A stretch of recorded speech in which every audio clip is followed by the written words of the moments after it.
बच्चियां ने जी 7 क्या कोई भरा छोटा जिहा अपना घर आए ते नहीं सौदा जिन्नी जेब इजाजत दवे उन्ना की लिया भाजी 1200-1300 का लियाई 1500-1600 वट्टी का ਉਹਦੇ ਨਾਲ गुजारा भी नहीं ਹੁੰਦਾ।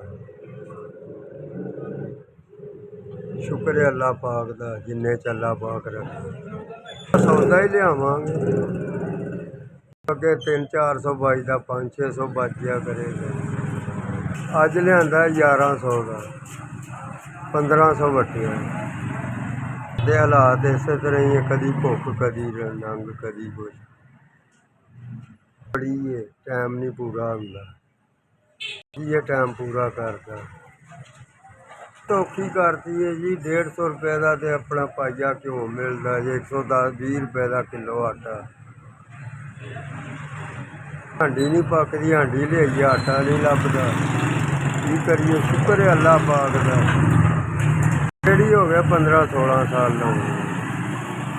बस जी पहले हुण काम नहीं हुंदा मेहनत का अगे दिहाड़ी कर ली थी हुण नहीं हुंदा हुण रेडी तो चलो बह खलो रही का कोई 200-400-500 लभ जाता 400 2-3-4